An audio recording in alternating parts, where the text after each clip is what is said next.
Here. Counselor King? Here. Counselor Levering? Here. Counselor Piper? Here. Counselor Robinson? Here. Counselor Shepherd?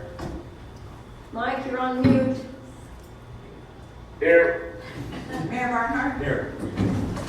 All right. Rise, ready for play. I pledge allegiance to the flag of the United States of America and to the republic for which it stands, one nation, under God, indivisible, with liberty and justice for all. Thank you. Next item of business, approval of the agenda. I would like to move the skate park part of our agenda to just pass visitors' public comment, so that we can let them visit with us a little bit before we move into our budget. That's great. I make a motion to approve the agenda with that change. Second. Second by Lowering, all in favor? Aye. Approve consent agenda. I make a motion that we approve the consent agenda. All claims seem to be in order. Second. Second. Second by Piper. Have a roll call, please. Counselor Levering? Aye. Counselor Piper? Aye. Counselor Robinson? Aye. Counselor Shepherd? Aye. Counselor Fisher? Aye. Counselor King? Aye. Mayor Barnhart? Aye. Consent agenda is approved. Next item of business, employee recognition, Sergeant Sean Murphy, 9/16/03 to 6/28/23. Like that, he come forward, like that. Thank him for his service.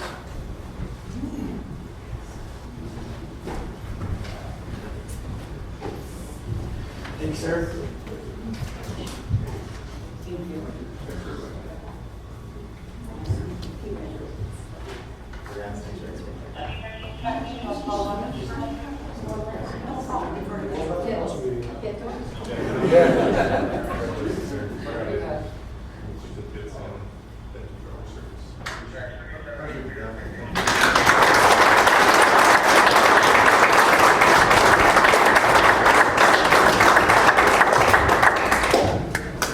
All right.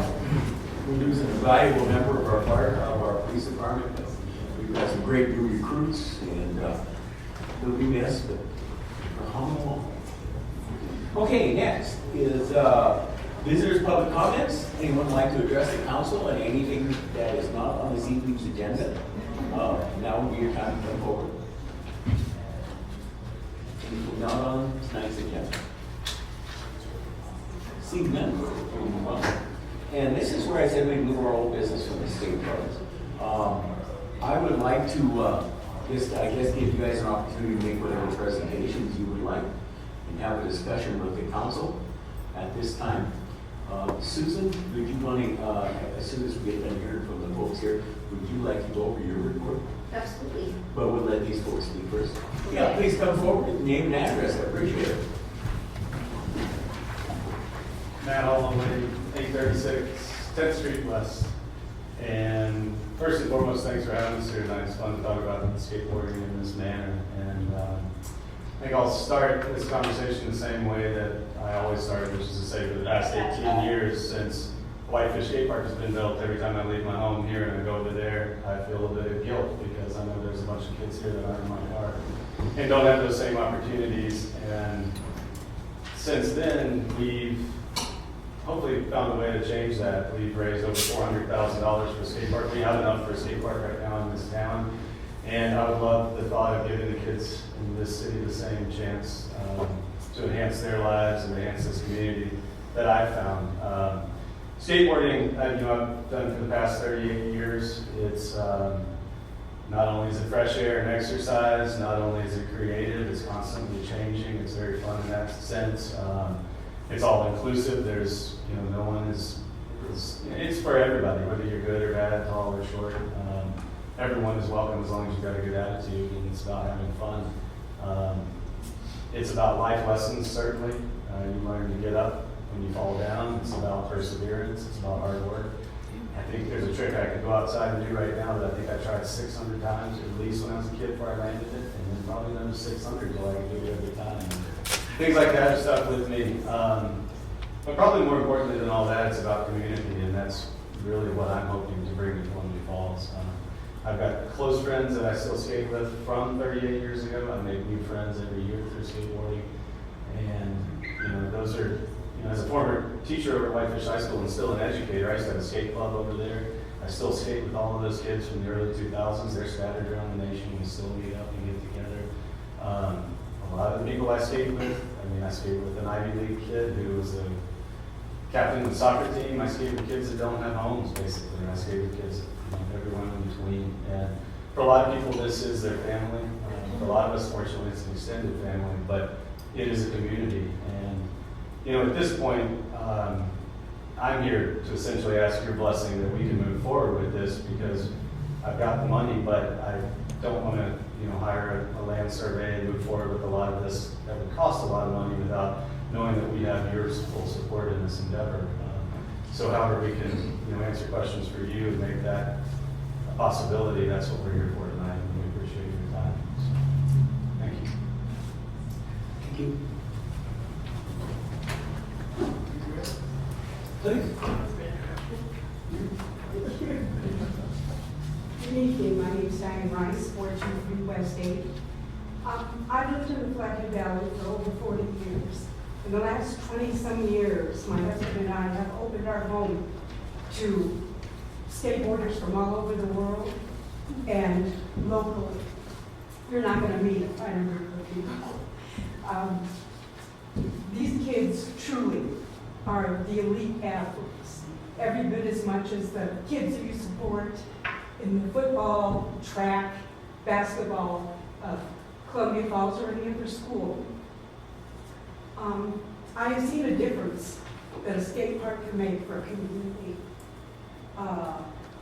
The pro skaters and Dreamland volunteers that went to Mexico to build a park in a little village so the kids would have a safe place from the cartel, to the mega parks in Israel that just gives them a little peace from the violence around them, and the faces of the kids and the pride of ownership of Kalispell, St. Ignatius, Polson, Ronan, what a difference it made in Whitefish, the ski towns from east to west coast.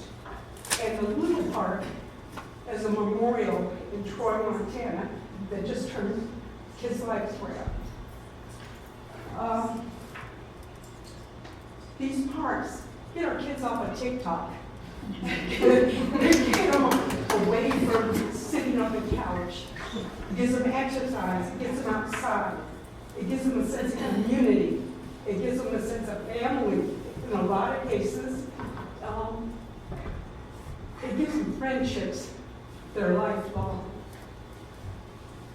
This foundation and association, along with Dreamland Skate Parks, the kids, the donors, the families, the volunteers, have worked their butt off to give this community what I've seen in other communities. They deserve this concrete field of dreams, and if you build it, they'll come. They're your constituents, Mr. Mayor, and all they want is a little piece and equal opportunity to be involved in the growth in their community with the pride that I see in everybody else's. Thank you. Thank you.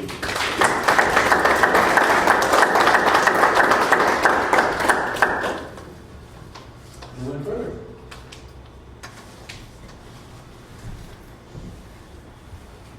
Cameron Gardner, 1042 Sawtooth Trail, my local position. I'm not a skater, but my brother was.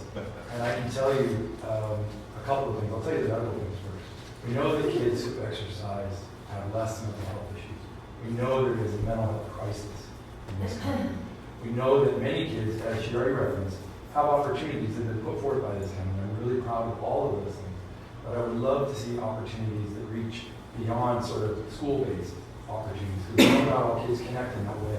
I've known lots of people like my brother who would not have finished high school without some other extracurricular activities that spoke to them. And these are the things that speak to these kids. Often you hear people speaking about, what about the concepts of like, or these are young kids who are in a place by themselves, is there increased drug use, is there increased alcohol use? Studies show that is not the case. It is no more prevalent in the skating community than it is in the local community as itself. So what we're talking about is opportunities. We're talking about mental health, which is very important in this time in our country. And we're talking about, trying to equal some of the playing fields from what the community already provides to kids who already have a lot. And, many kids come to basketball or other sports, but not a lot. But skating, as they already referenced, kind of starts as an individual thing. You try it, you're doing some kickflips, you're doing some basic things. Then you meet other people who are like you, and you're not on TikTok, and you're connected to your community. And that community is typically what helps you to really see the best version of yourself.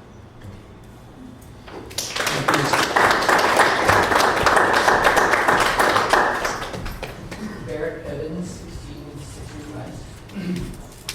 So I've been a project here before from the city council 25 years ago, in 1996 or 97. I worked with the Parks and Rec director, Kim Sheff, to help file for a nonprofit. I was 16 years old.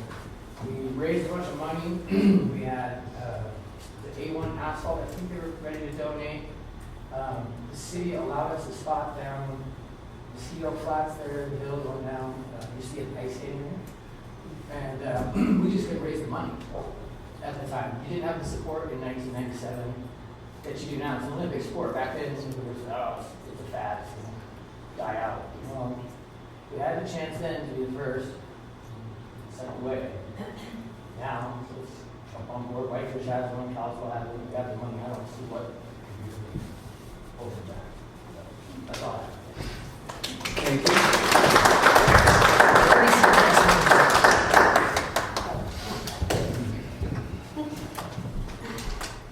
Hello, my name is Rachel Schuckler for the Blue Pavilion. I am the mother of 3 skateboarders.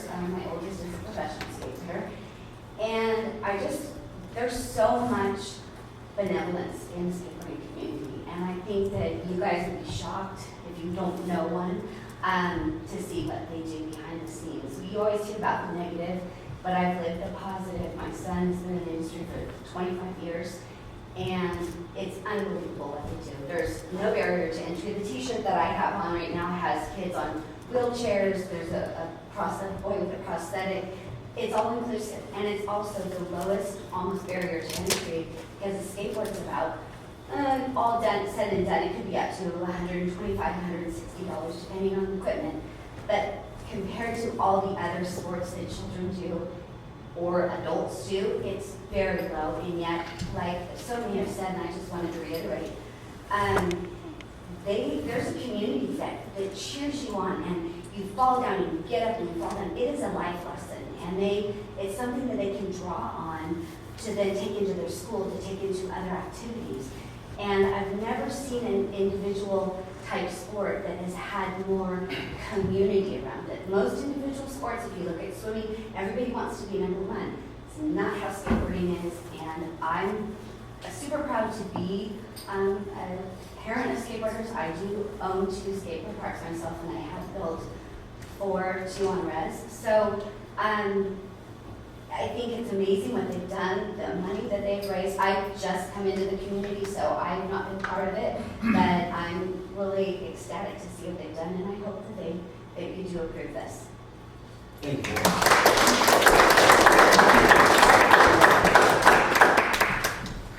Anyone further? I always have an opinion on things. I just want to say that we have grandkids that skateboard, and it's a safety issue for me that hopefully it's approved so that my grandkids have a safe place to go skate instead of on the streets with cars. And I'll also say that my daughter lives directly across the street, and she supports it, and she's excited as a neighbor adjacent to the Hopeful Skate Park. Thank you.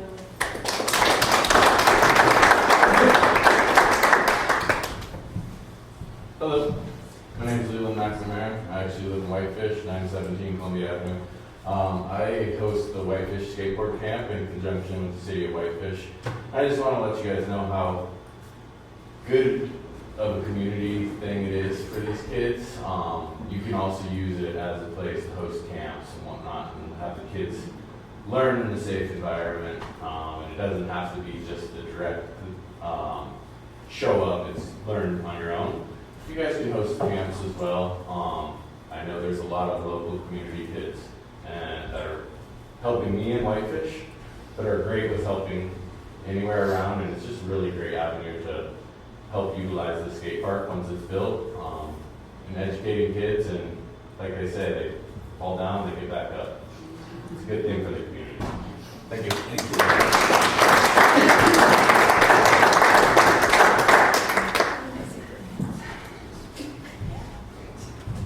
Hi, my name is Danielle Rice Scott. I lived in the Flathead Valley and now I'm coming back for 30 years. We are the designers and hopefully builders of the park. And we have built all over the state of Montana, not just in the state of Montana, but all over the world. And since the 1990s, we have been trying to get a park, as the gentleman said before, in Columbia Falls. It started with Whitefish, we've done St. Ignatius, recently Troy, Big Sky Butte, Anaconda, all over the state. And we've seen what a difference it makes in the smallest of communities and the largest.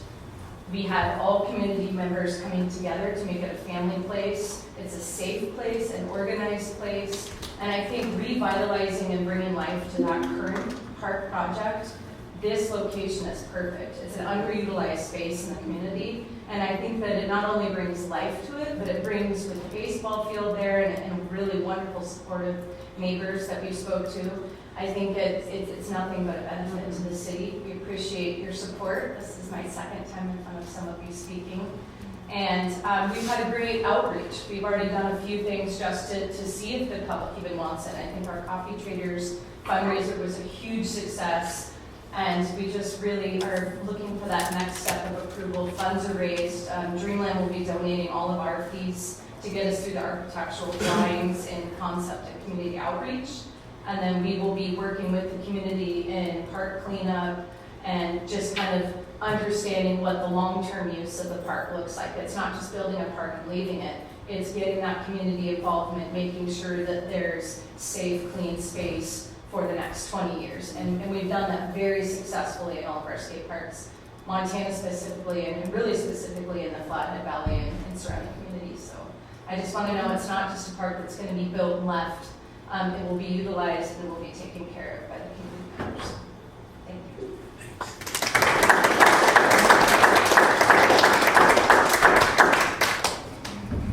Any further? Sure.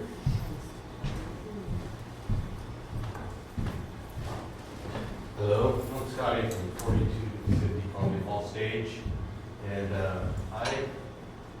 I think it's about time to let kids be kids. You know, there's been so much focus and things on what's going on with kids. I think that it's time to just let them be kids and approve this. And you know, you have two ways of going. You have kids can go negative and kids can go positive. And generally, sports, when children are involved in sports, they're more positive to the community. So I just wanted to bring that up to your attention. Thank you. Thank you. Is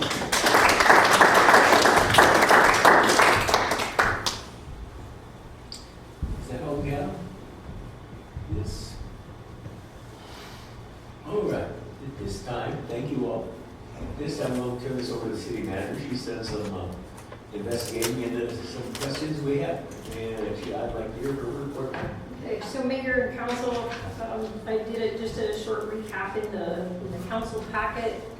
As requested, I did reach out to other cities and towns across the state, and the information is fairly consistent, but with the testimony that you heard now, the number one success of a skate park is there's community and nonprofit involvement, right?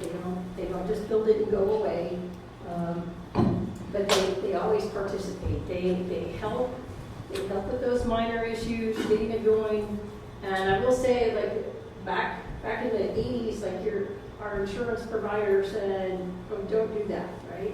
It's kind of like the best police dog is the one in the neighboring city and not yours. Liability issues. However, communities recognize the safe place to skate. That if we have a place, then they're not on stairs or rails or and they do have a place to get up and help one another. So bottom line, active community involvement. The skate parks do note, hey, there's some, whether it's littering, cursing, loud music. I'll say we have that fairly consistent across our parks. And we can talk about that a little bit more tonight, but the more community involvement, the better. And then and I mentioned this to Matt, that several towns have an endowment fund where the Columbia Falls Skate Park Group would help raise funds. Part of that raising of funds means that there would be funds available to help if there's any ceiling or crack filling in the future. All the cities talk about lighting and visibility are a must. Now, our parks are open 6 to 10,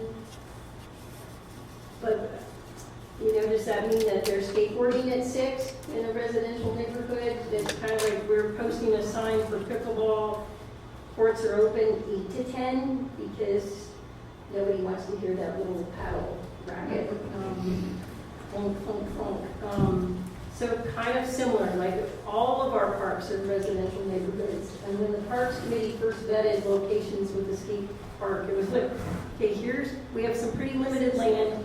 And then it was Jane Renfro and her brother were out walking, and he's an engineer from Portland, city engineer, and he said, read about it in the paper, right, vetting a skate park, and he goes, this would be a great location. So it is an underutilized park. It would help clean up that.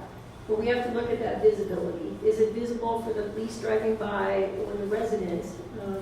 Some towns are a little bit smaller, right? Like Superior was having an issue with a skateboarder, and they were talking about it on Facebook, and somebody said, well, his mom, go knock on the door. We're a little, and they did, and guess what? We're a little larger than that, but we can still apply that, right? Or if there's, hey, what's with these kids? Because we want, no matter what your sport is, we want people to police themselves and to be polite. And, I understand teenagers and young adults and maybe the F-bomb, but not when there's little kids there too, right? So and the culture, I think, yes, there can be issues, not more drug and alcohol issues at a park. Because drug and alcohol are not allowed there, right? So when they're visible, a few cities recommended camera installations, and we get that now. Like we're having some issues in the parks. Just not last night, but the week before, Sunday night. I was with my family playing pickleball. We left about 9 o'clock. There were 6 young men playing basketball. Had a pretty intense game going too. Monday morning at 7:30, there were broken glass bottles of pop on the basketball court. And if our vendor had come and put the new sealant on, like he's supposed to be, they would have cracked it. It would have cut it. And then that pop sitting there overnight, bubbling. So whatever facility we have, that community, we need to really reach out. These are your parks, your community. See something and say something. We tried the tip line with the police department, and you got 2 tips in an entire year. But so I would say it's not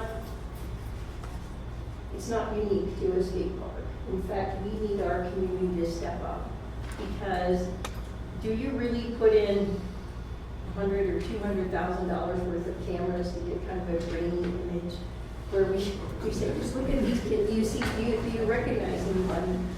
The parks budget, right, our city budget that we're talking about, is limited. And we want amenities for our kids. We want to be able to add to the playgrounds and maybe a splash pad at Columbus. Do we really want to invest money in cameras? And is it, so every one of these that's in more of a neighborhood or is visible, the neighbors are great, and they do watch for things, right? And we get a little bit of that, like with the River's Edge, if the park's closed. Somebody might say, hey, there's cars down here. Not only that, our patrolmen, we have excellent community policing. They know the parks are closed. They drive around. Our city's 2 square miles, right? So they drive around. They're checking the parks. They're checking parking lots. And this is a visible location for the most part. And we wouldn't have lights on all the time anyway, right? Because it's a residential neighborhood. But we've talked about that with basketball or someone, like, do we leave lights on while the park is open just so it's visible? And perhaps that's in the design. And then MMIA insurance coverage still specifically excludes skate parks. I don't know what an either is. An insurance rider is available if the park is designed and built by licensed and insured professionals. Yeah, we got 365 now, and it does the weirdest changes. So to get memorandum of coverage, to get coverage on skate parks, and endorsement started in 1998 for municipally owned and operated facilities. So it is true. They're going to help build it. In fact, they're going to build it. And it's going to be designed and constructed by a professional firm with experience. Yes, they carry their own $1.5 million liability coverage on the date. And then, here's the proof. Because, right, has built them in other parts. This is not new to them. This is very similar on every construction project that we do for our city, right? The contractors provide us with proof of insurance and indemnify us. The other big kicker is, what about those rules? So just, council, you already did this while you were looking at your garbage and their rules, right? Don't adopt a rule you can't enforce. That's the same on skate parks. Don't adopt a rule. When Helena, I think theirs was the first one in the state. When they first built theirs, they had, you must, right? Well, one of them was you must wear a helmet. But who enforces that? Well, the police are enforcement arm, right? So you can recommend helmets, but don't require them, because who's policing it? Also, I learned a lot about skate parks and that bikes are a hazard.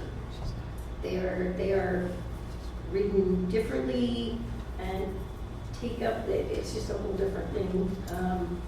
So some cities and towns just outright say no bikes. And Helena had finally come almost to fisticuffs, right? Because the police would go by, there'd be bike riders, they'd say out, and then they'd go around the corner, respond to a call, go back to a while they're here's bike rider. So they finally had to say, look, we're going to chain this place closed, which you can imagine the outcry. But, like, stop this. Well, they stopped it, right? Because the skateboarders are like, hey, this is ours. Like, we don't want it closed. We got this built.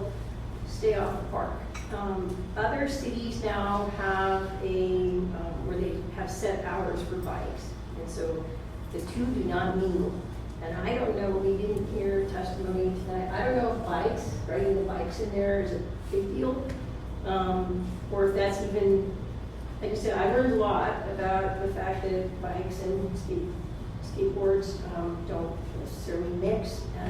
But I will tell you that MMI said bikes are a hazard, and you need to address it one way or another. And obviously we work with the nonprofit association, building park fundraising, right? They're building it as a skate park. I'm one of those old skiers that had to learn on the mountain there that we share with snowboarders. Like, that was a big deal. Right? So I don't know. I just know that hey, that's a hazard, and that we'd have to address it some way. And then, bottom line, the city's not giving the nonprofit the land. The city would be allowing the skate park to be built, allowing it to be built, and then it becomes ours and our responsibility. But we would always continue working with the nonprofit agency and, you know, working on how do we make this successful? What are the issues? So, you know, statewide, various sizes of cities and towns have made this work. They haven't all worked with the same group, but the same outcome, right? Just address things that come up. And I think I found the answers for all. Like, bottom line, it's a great amenity for your community. Okay. Thank you, Sue. Council, discussion? I would like to ask about the bike situation with their opinions on it. I can address a lot of what Susan said, but I can start with the bikes as well. Well, one thing, our plan, if there ever was a green light from you all, we already have community events planned where the kids get to put in input on the design of the park, et cetera. Because the point from the very beginning is this is your park. You own it, you help us take care of it. This is a privilege for us all to have.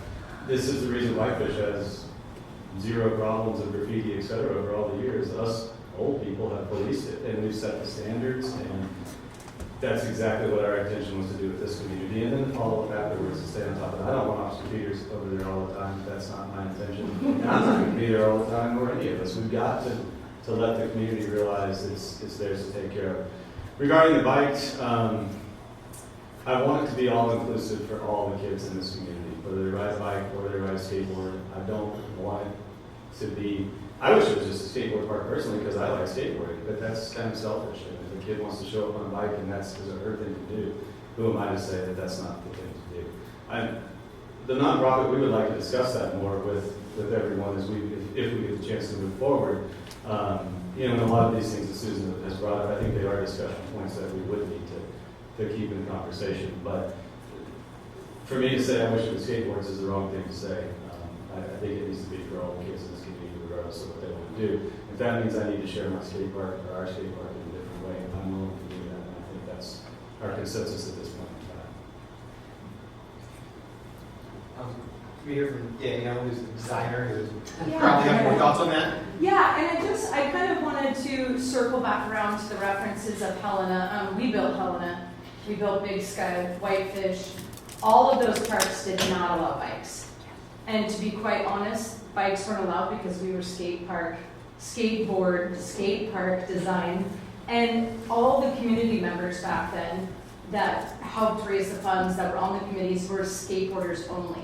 So we enforced and we helped make these rules back in the 90s with the state of Montana for depths, heights, entrance regulations. So we've been planting and building this seed of experience for quite a long time with the state of Montana. The newer parks being built, the new phase of Whitefish, we are opening up the entire park to bikes. You know, it had been a bit of an issue in the earlier years of saying no bikes, but skateboarders have raised all the money. There hadn't been any bikes present for many years during the planning and construction, and now there's a ton of bike. Amazing, and they respect the park because we have opened it up to them. Same with Big Sky. We're adding on to Big Sky this summer. We're now allowing bikes in the whole entire park. And it really became more of a battle, self-policing, and kind of segregated out the community in those sports, and that's not the intent. So the reference to the older parks is because back then there were only skateboarders who had raised the funds and maintenanced themselves through their committees. So, and the park will be warranted for all use riders. Per our discussion, this particular park will be designed and built safely for all riders. I have a few thoughts to throw out. So I'm the chair of the Parks Committee, so I've met with these folks more times than some of you have and been on the ground and seen the spot. I think this is a great project. I think it would be a great addition to the city. And I also want to speak a little bit broader to the community involvement that we're in the same way we've seen so many successful projects around the valley that has a very cohesive, interested user group. And we can talk about the pickleball courts, which we had folks come in here and say, we're organized, we have money, we want to do this. outside of the city, an organization I'm involved with, Gateway Glacier Trails, building a Forest Service land. A group of bikers, hikers, equestrians said, hey, we will build these trails and maintain them. And the Forest Service said, all right, if you can do that, you take off and do that. The community garden, thank you. Well, Jen, whatever, a community group has a couple dozen people and say, we want a community garden. We'll maintain it, we'll do it if you let it. It just really sets a good track record to see this many people show up and say, we want to build this, we're fundraising for it, we want to help maintain it, and we're here for the long haul. That gives me a lot of hope, gives me a lot of focus. And even without that, I'd be like, this is a pretty good idea, but with all that support, I think this is a great idea. That's all I have to say. Jamie. I concur. I think this is long overdue. Having my kids already gone through school, he would have loved to have a park. He wouldn't have been in the parking lots around Nucleus and getting yelled at and getting kicked out of there. And then he could have been around more skateboarders, and he could have learned more about it and been part of that community. I wish we had this 20 years ago. So I have a question. How long ago were skateboards introduced? No one really knows. Because I know that I had it. Yeah, originally they were, bottoms of roller skates stuck to pieces of boards and sidewalks surfed and, Well, I know I had one in the 60s. yeah. So they just, right, and we're the oldest ones here, sorry. Glad you guys She's still right. I've got a board for it. Well, I wish I had it, you could auction it off. It'd be cool. Great fundraiser. There was Skateboard magazine from the 70s that I still buy them off eBay. It's really neat to work through those old magazines. Yeah, we had it. But yeah, it's in the Olympics now. It's crazy. It's something I never thought would come to what it is just around the world. So obviously neither of us stopped with it, so we obviously weren't any good.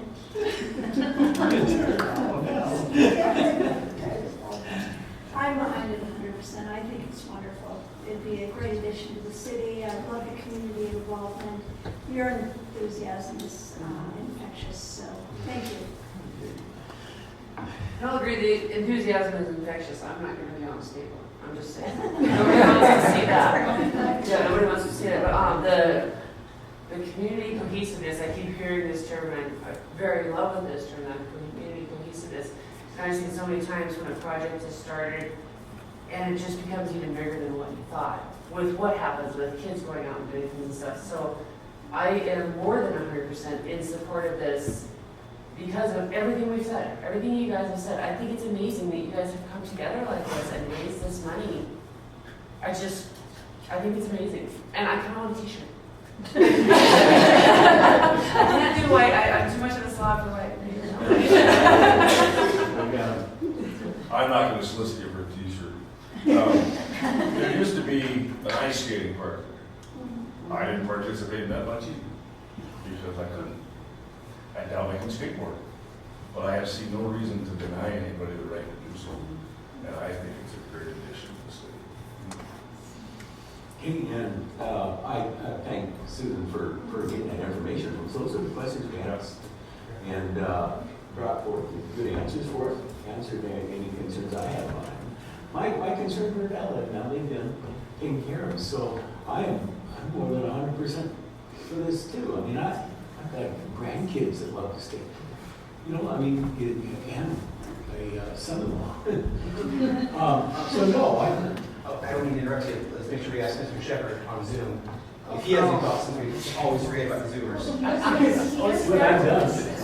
My apologies, Mr. Mayor. Thank you, sir.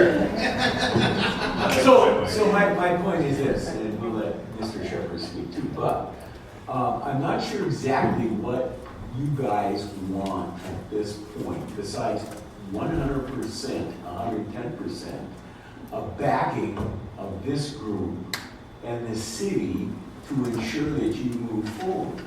I'm just not sure exactly what you want.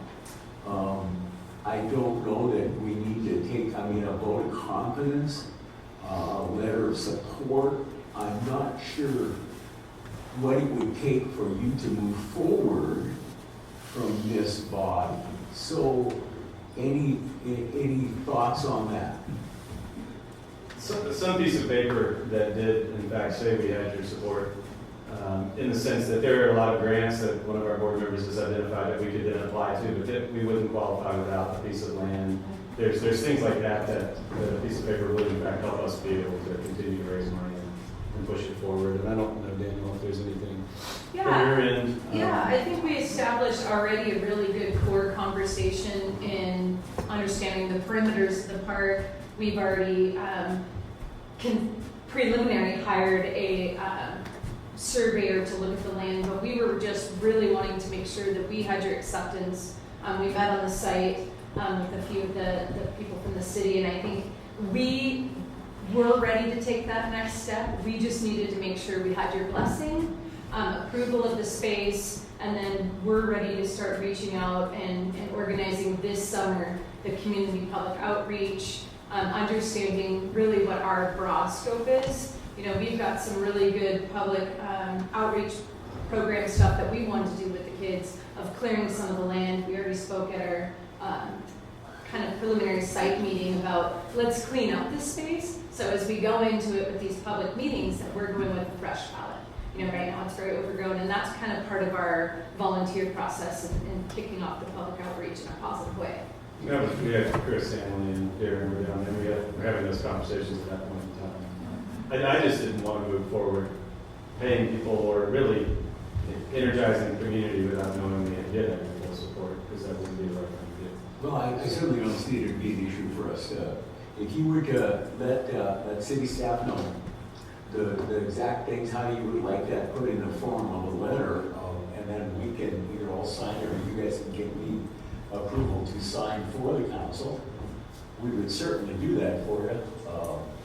That's not a problem. And, you know, the best part of this I like is the fact that you would keep an endowment or whatever going for this, to keep this thing going and alive with your volunteers. You know, the folks that are in charge of it, a nonprofit, that's absolutely great. Instead of building something that says your city, it's yours now. So no, the other thing I will add is that piece of city property, it's just, I hate it. I got to try to mow it. You know, I had a big mower, commercial mower, I couldn't even mow it, man.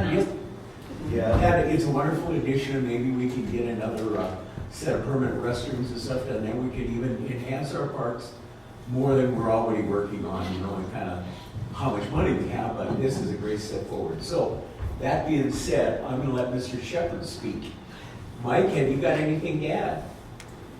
No, I have no objections to this. The only concerns is a 74-year-old person who used to skateboard in the 60s. I would be concerned about not requiring helmets on these young children. I hit the pavement many times, and maybe that's why I am the way I am today. Who knows? But that's the only thing I would be concerned about, because you know of the fact that we would be using our insurance rather frequently when they do hit their heads on that concrete, because it's very unforgiving. Other than that, I think it's great, because I used to skateboard too. Councilman Shepherd, just to answer that question, MMIA themselves say do not require helmets, because how do you police that?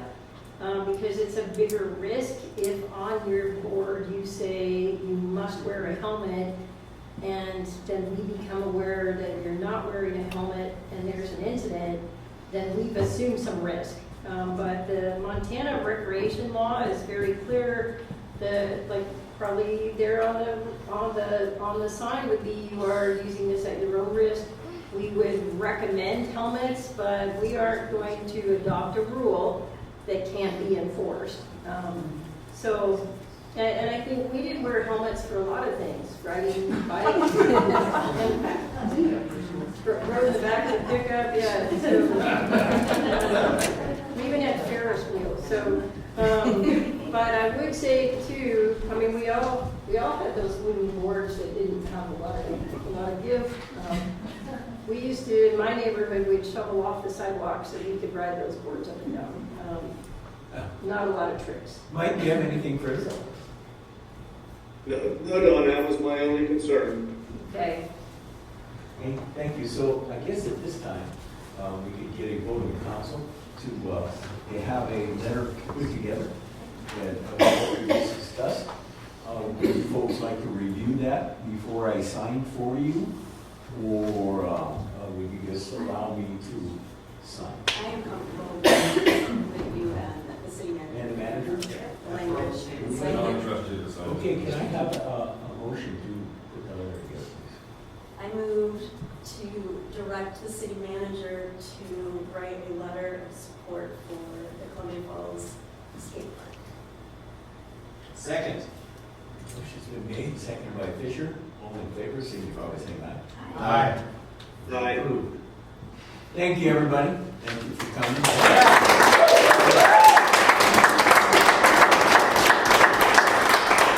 Let's get it done. Thank you. If you guys would like to exit this time, I can tell you what the rest of our agenda is. Oh, you're welcome to stay. You're welcome to stay. Because if you don't go down. Thank you. Thank you. Thank you. All right.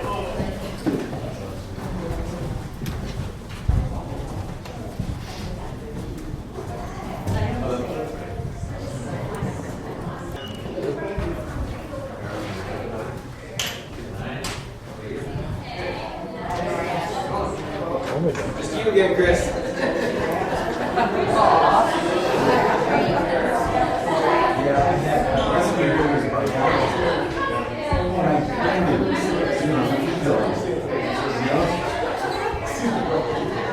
But the wheels were about that wide.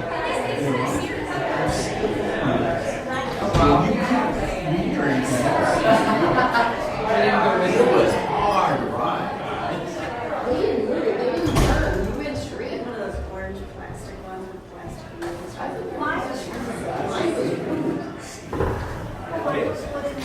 Addiction things that crack. Right now, All right. Moving along.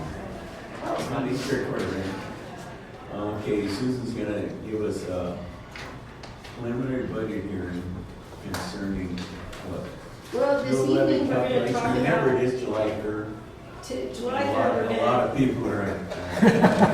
We're going to talk about After preliminary you. tax calculations and debt service. But I didn't do heavy lifting, but, so, one of the big things now with those assessments out, and Chris, you want Susan, to? as we go through these, would you direct us to the page that you're looking at? You bet. I'm just on the second page. Chris, you want a hard copy? I apologize. My pet peeve is when you can't see the screen. So one of the first questions, though, when we talk about our taxes is, of course, the resort tax, right? In our tax calculation. So the final numbers, Friday was June 30th, so this is it. These are the tax collections as of June 30th. So we had initially budgeted, based on the information at that time, we had budgeted that the city would collect $797,865, which with the 5% was, you can see it on the screen, $839,857 with that 5%. So, according to state statute, any revenue received above the budget all goes toward property tax relief. So that $637,960.79. Now that's on top of the 25% tax relief. So our total tax relief, highlighted there in yellow, is $847,925.29 compared to $136,000 last year. Having significant tax relief in a revaluation year gives us an edge compared to other cities, because we'll talk about valuations here in a second. So we know exactly how much money. 55% goes to public safety. Of that, $461,922. We fund fire $295,630, police $166,292. Our 14% other infrastructure $117,580. That admin fee, that $8,399, right? That helps us pay for the sales tax software.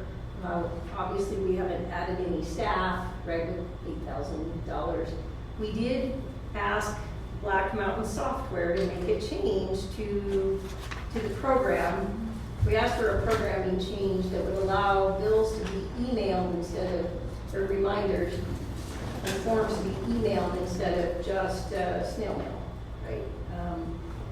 And they haven't made that change yet. But as we're working through, as we're talking about our projected tax levy, I used a 20% anticipated tax change, which equates then to a new mill value of just under 11,000. So using that, that would mean that we would reduce our levy 77 mills. The offset would be 77 mills just for tax relief. Okay, last year we levied 181 mills. So as we work through it, next slide. Okay, gotta do my buttons here. Susan, I just have one quick question. Yes. What did we have outstanding for this tax? Did we have any dollars outstanding, or it haven't been? What's cash basis? Okay. So the quarter ending June is due July 15th. Now, obviously, we'll see those collections come in. Oh, I did want to mention one thing. Out of these collections, out of the $1,435,825.79 that came to the city, 47% came from bars and restaurants.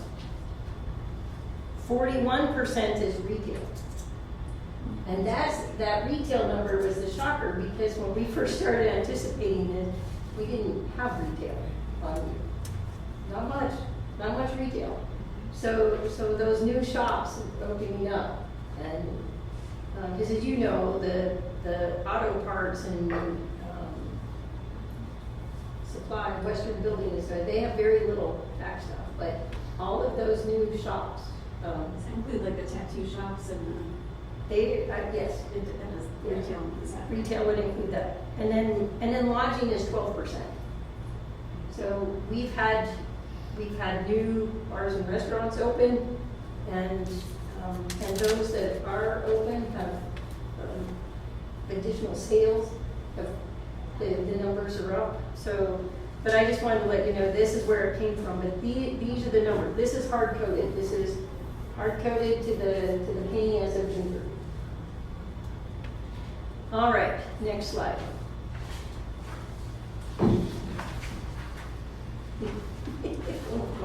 Why is this not working? All right, oops. Skipped over. Using that 20% increase in our tax levy, we could raise, based on our tax calculation, we could tax $1,584,000. That's if we grab the prior mills we left on the table. This year, so last year we levied 1 million for the 15, 10, 420 mills, 1,373,479. Our tax growth is 2.46%. So using the tax formula, we could raise $33,788. How many? $33,788. Then I used just a modest $100,000 for newly taxable, which would give us another $12,911. So using the formula, right? Because when values go up, levies go down, and we'll talk about that on another slide. So this is all a guesstimate, right? And I'm using the 20% overall increase, and I've only talked to a handful of taxpayers. I'm assuming that Department of Revenue is getting a lot of phone calls. Because on that assessment notice, they had to use last year's mills. So, it would appear like mine went up 43%. So it looks like my taxes are going up 43%. Those darn cities, counties, schools, what do they think they're doing, right? But that's not how the formula works, but that's the law. That's what has to be reported. So, but I have seen the ones that I've looked at, and my evaluation went up 43%. Talked to a taxpayer last week, her evaluation went up 50%. Looking at the neighborhood, I said, call Department of Revenue, they're nice folks. They're gonna look at this. She said, can you guarantee it won't go up after they look at it? And I said, I can't guarantee that, but you'd be pretty hard pressed to go up. So when Department of Revenue said, hey, everybody, you're looking at kind of a 20% overall increase.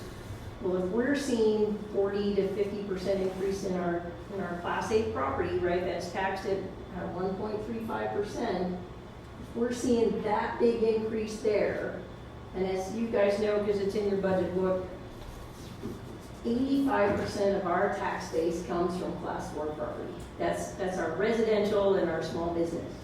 Now, small business, commercial Class 4 is taxed at 1.89%. So that means if there's an average 20%, we're seeing 40%, 50% increases in Class 4. That means the others didn't raise very much, right? That's our utilities and railroad. That's this little piece of the industrial pie. So, can hardly wait to get our real numbers. But for right now, that's a big discussion, right? And people were very interested in it. So, I'm projecting an increase in the permissive medical levy just based on additional employees and additional cost. But again, there's a cap, and it's based on our real levy. So until we get real numbers, this is an estimate. But you can see the effect, right? If we taxed what your maximum tax in 15, 10, 420, but we knock off $847,000, right? Overall, the tax change is over $500,000. It was 81 mills. We would levy 100 mills instead of 181 mills. Still funding city operations. So this is my estimate, and so what does that mean to a taxpayer? Well, here's my tax bill. So my assessed value went up 43%, over 132,000. And as did my tax value. So the mills on my last tax bill were 732.94. Total taxes 3,238.42. City mills were 181.01. That was after our 15 mil reduction last year, 135,000. City taxes were $751. Now, if in the example sent out by Department of Revenue, if those mills stayed the same, my city taxes would go up to $1,074.48, or over $300, right? That same 43%. But that's not how it works. We only get to grow 2.46% inflation and for newly taxable. So is this the state is under the same rule as far as I'm concerned? well, the county and the school, we're on dollars. And so that example on so the state law requires on that assessment notice, requires the state to say, hey, here's last year's, so this is the impact on your taxes, but talk to your local government. Because that's not true, right? Now, we're blessed with the resort tax, and we're going to be reducing our levy, so our mills get adjusted down to 100, or in other words, even with a 43% increase in my value, my city taxes would reduce 21%, or $157. Now, council in the past, you've looked at in revaluation years said, hey, we kind of want to keep people whole. It's going to be a lot easier with the resort tax, but it's really hard if you have swings, right? That maybe this taxpayer only increased 10%, but this one's 50%. It's really hard to come to a mill levy that provides the funding that you need for the services and to make sure that nobody's went up more than you would anticipate, right? So when we get those real numbers, that'll be a major discussion. So on here, I was proposing levying the emergency disaster fund. They're a permissive 1.5 mils. This is to offset the part for the work done in our park because FEMA only pays for 75%. So we're using some of our general fund money. Councilman Robinson actually is more familiar with Fund 2260. The city has rarely used it, but the reality is that with disaster funds, the state doesn't give you a dime until you've spent your 2 mils. And we've never levied it. The county just kind of lets it ride because they have fires and floods and tend to have disasters. But we'll look at that. And you'll see that the maximum's 2 mils.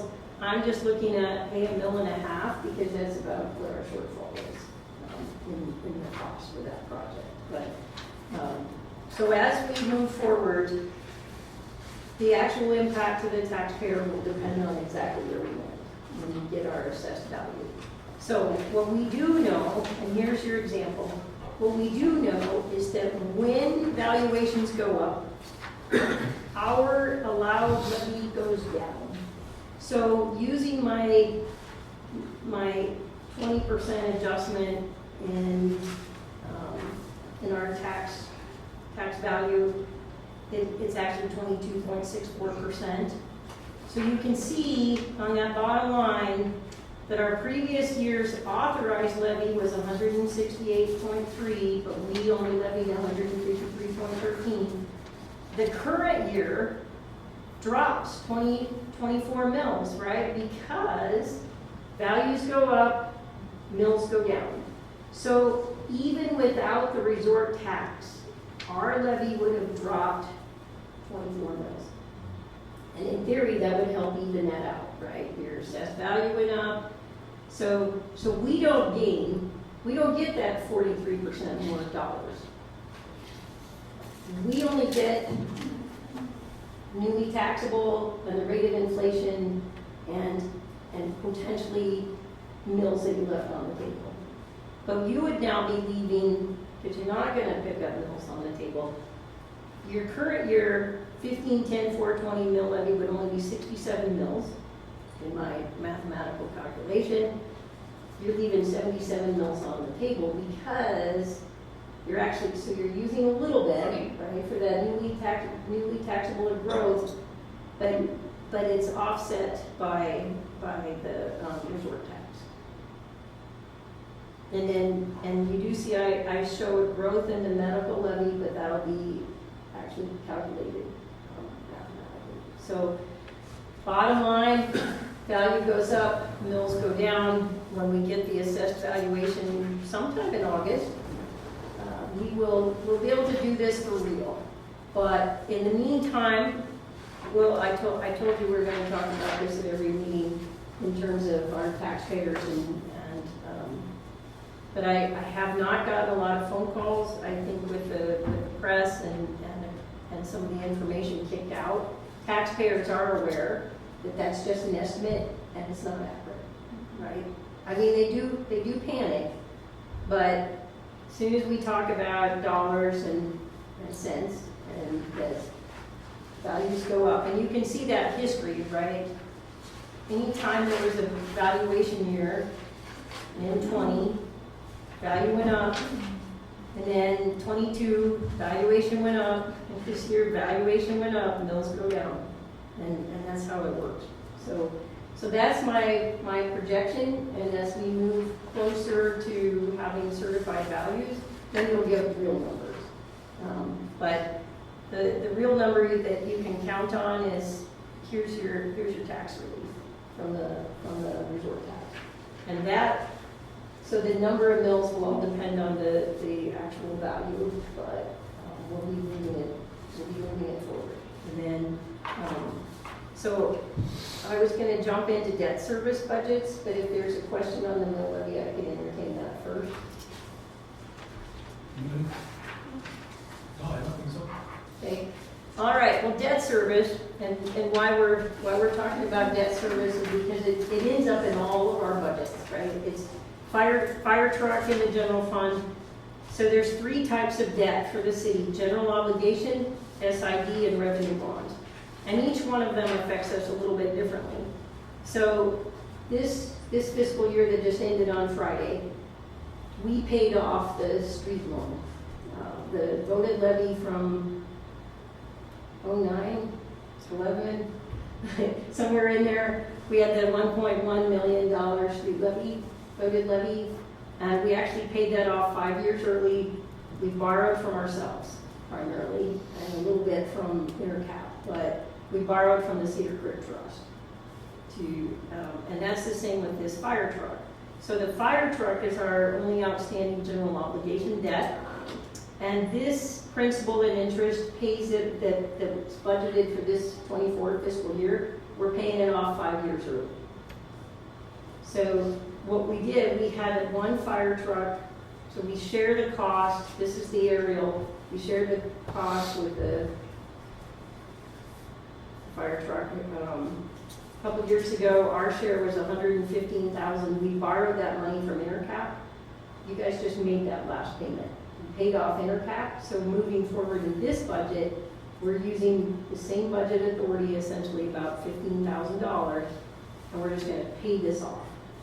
And we're paying this back to Cedar Creek Trust? Yes, yes. So that principal goes back. So what you're going to see when we look at the trial balance for the trust, your principal money is greater than $1 million, right? Because the loans have been paid back. This is the only remaining Cedar Creek Trust loan, and it'll be paid off in next fiscal year, and we're paying it off early. Now, the reason that general obligation debt is so important is there are statutory limits onto what we can borrow. Now, general obligation debt includes lease purchases and long-term contracts. So they changed some of the governmental rules here not too long ago because evidently there were cities that did a lot of lease purchasing but didn't report that as debt.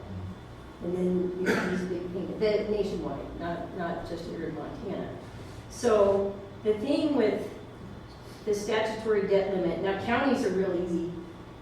Counties, you can incur up to $1 million without a vote levy, right? That's ours. The city section is this really convoluted that the principal can't be greater than 10% of the last 2 years' general fund budget, which would be about $356,000.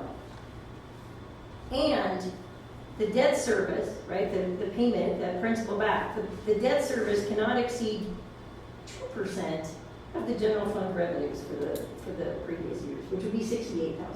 And it can't exceed 20 years. So if we had a little project and somebody said, well, let's borrow the money, right? And we have done that on our fire trucks, right? We borrowed our share because we don't have a big capital fund that we've saving money, but the resort tax is going to help with that, right? It helps us save money. So I'm talking about debt because we're going to talk about the capital plan here pretty soon. So we want to know, hey, would it be voted debt? Do we have to incur debt? How are we going to fund some of these things? So general obligation debt, we can, ironically, with the vote of the people, we could go up to about $16 million in debt. But remember, it has to be payable over a maximum of 20 years, so kind of caution. But then in state law, in 74201, the limit is 2.5% of your assessed value, which is, a little over $600 and some million. So that 2.5%, like I said, you get $16 million, but you have to be able to pay it back over 2 years. And you probably noted in this legislative session, there was a big hit on voted levies, right? They even tried to say, not necessarily on capital, right? Not to build a new building or to do those things, but oh my gosh, you can't do a voted levy for public safety, which is widely supported. But so this is it. This is our only general obligation debt. Obviously, we're well below our maximum. And if we were looking at our share of a fire truck, for example, we'd be limited to about $356,000 without a vote. But we can save money, right? So we'll look at that, and then the fact that we've always used the internal borrowing, right? Like we don't have to jump through a whole bunch of other hoops. But the one part of that too is, so then we charge ourselves the current interest rate. Well, interest rates went up. Like when we were first borrowing, like last year it was like 0.32% was our average interest earnings. This year it's 4%. It's great news, and you'll see it in your financial statement. We've earned interest, but that would also mean that we would charge ourselves that interest rate. But anyway, so the other kind of debt is SID debt, which we have SID 34 and 36 that did the water and sewer projects on 5th and 4th back in 2005. We got 2 more years. So this is not general obligation debt. It's paid by the assessment. Just like Riverwood, though. Riverwood's fairly new. It's at 14 more years. But, so you jump through, for the council members that have sat through this, and even Chris has sat through a creation of a SID, you give notice to all the, Jason, our intent to do a SID, and you jump through it, and it's bound by their property, not the general obligation, not the general funds, not, but special improvement district, and is on those specific properties. And then we have revenue bonds. And our revenue bonds, the impact here is that when we carry revenue bonds in the water and sewer, when we do projects, then we have to, our revenues and our expenditure, our revenues have to exceed our revenues. So for the newer one, the 2020, by 10%, the old debt was 25%. So we had to make sure when we're setting budgets that there's this capacity, which often meant that you raise rates, right? To make sure that you could cover all your operational costs and the capacity for debt. Now, so the 05 water debt, there's $61,000 left, two more years. The 2020, we carried, it started out at $675,000 for the well. There's $594,000 left. This is what we're paying, and you can see it's a little higher interest rate, and of course higher principal, but it'll be paid off in 2030. So one of the things we do with debt is we always try to make sure that, hey, like sewer had a 2000 project too. But we want it to roll off before we accumulate a whole bunch of new debt. Now, that's not always possible, like the 05, right, with that project. But as we're looking at the sewer project, that $5.5 million, hopefully, well, I've told the engineers here, we got this extra. We got unanticipated federal money. We thought we were going to have to borrow $1.5 to $2 million, right? But now we don't have to because we got this federal money. One of the issues now with projects, though, is that the cost of everything are still so high and everybody's still so busy. So here we are, right? But I still want to hold them firm. We don't want to have to borrow money to finish that project because of the federal money that we got. But these are our 3 types of debt: the general obligation, the SID, and the revenue bonds.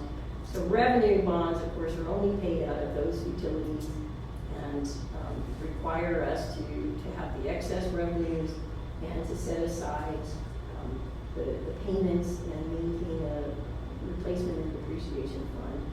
So, and then we usually have to jump through all the bond council with intercap. So costs there can run $40,000 to $50,000 when you jump through a borrowing. But that's, so these all meld into this year's budget, but like I said, when we start talking about capital planning and might have to save some money or potentially borrow some money, that's where we could be with some general obligation debt. Just a quick question. So because of the amount that we got for reserve tax, can we take a portion of that say from the police or from fire, and put that directly into our capital improvement budgets? Yes. Yeah, we just allocate it to those departments. So if, for example, fire operating budget, right, we're not using that full 295. In fact, we're still carrying a little bit of reserve from last year's money for fire. We used all the police, but for fire to help fund the firemen. So if we can set this part aside, that's what we're going to be doing when we're building your line item budgets. How are we using the money? And then- So I forgot how that would relate to the general obligation bond grants. That's where I was going. Yes, absolutely. So, so that's all I planned on presenting for budgets this evening, knowing it's July 3rd and Should I open up our hearing again? well, it's open. It is already continued. Yeah, you're just continuing it, so,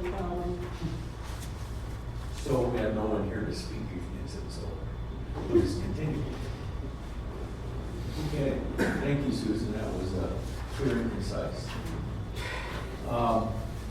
Next, call for bids for the 2023 chip seal project. okay, council, mayor, yes, we did this last time, or a couple months ago. However, bids, we got bids for the 2023, we called for bids for 2023 chip seal and crack filling. We got zero bids. One local chip seal company said, reduce your work and we might be interested. But remember, we put our priority streets there. And we put it based on, we're gonna use the special gas tax money to help do some chip sealing. So, and no crack filling, so what this does now is calls for bids for just chip seal, because crack filling was estimated about $50,000. We had about $250,000 that we wanted to put towards these projects. So we're looking at, instead of about 4 miles of roadway, we're looking at 52,000 square yards of chip sealing. Now we'll get quotes because crack filling will be less than the 80,000. But we're still anticipating this coming in at about 160, 180. So it's a little unusual for the contractor to say, I don't want to do that much work. Because we have priority streets, right? So this, and we say that it would be completed on or before October 31st or in the spring of 2024 prior to June 30th, right? We don't want to keep carrying over chip sealing project. We want to use our money. So we are indeed calling for bids again and hope that we attract a decent bid. I found it so hard to believe that we didn't get any. And you probably wondered that when you saw it once again on your agenda. Maybe we're doing this all over again, but yeah, not one. So, council, please approve the call for bids for the 2023 chip seal project as amended. And this should be coming forward. We say the deadline is Wednesday, July 26th. So hopefully we would be awarding a bid in August. Council? Motion to call for bids for the 2023 chip seal project as amended. Seconded. Second by Shepherd. All in favor, signify by saying aye. Aye. That is approved. I will say one thing about that. I used to know Joe Camperley pretty well, and I watch his business. The way his business worked is his son, when he was done chip sealing, he chip sealed for about 4 months. Sometimes he'd get 5. But all the rest of that time, he was traveling around, getting projects and setting up for his entire next year. He did that before the first year he was set. He knew exactly what it was going to be. So this is a little early. Let's hope that we can get somebody, but I would anticipate that it's going to be next next year, if they've already got full schedules. No. You know, Yeah. just hopefully we can get somebody who wants to work and is willing to do it for a reasonable amount. Okay, reports, business, mayor and council. I'll start down here. John, you have anything to say? I have nothing, Mr. Mayor, thank you. Kelly? I was on our correspondence, we had a letter from the housing committee that's being formed to help with the homelessness population, and I am going to be, if I'm on the board, I'm going to be a part of that. They have asked city councils to step forward with letters of support on this. I understand it's entirely controversial. Scott Bryan was my friend. Sorry. Having sat with these people and listened to things like that, I understand that there are a lot of things that people don't like about the homeless, but every single one of these people has a face, they have a story. And I'm dropping some other projects in my life to move forward with this. Sorry. If you knew Scott, you would understand. It was not as big as Scott. Sorry. But I would ask the council to consider a letter of support, and if needed research in order to do that first, I can provide that. But to support the county and trying the nonprofits in the county trying to move forward with To support the nonprofits? the nonprofits, like with the letter of correspondence that we received from I was going to Chris, but that's the one. Sean Patrick Revere. Yeah. Thank you, Sean. Yeah. So that's what I was wondering, where this letter of support would go, and what exactly are we asking? Right now, they are looking for support from, because, council, city council, and commissioners are being attacked right now. In my opinion, rightfully so. But, people are looking for support from government officials for their, like, this is the Housing Solutions in Northwest Montana. It's a little bit bigger than what the name includes there. But if the council would consider looking into it and providing, if we could agree on it, saying yes, the city of Pony Falls, it's not a monetary thing, it's kind of like the skate park thing, it's like, we do support help with the homeless, and regardless of the council doing it or not, I will be putting a lot of time into this.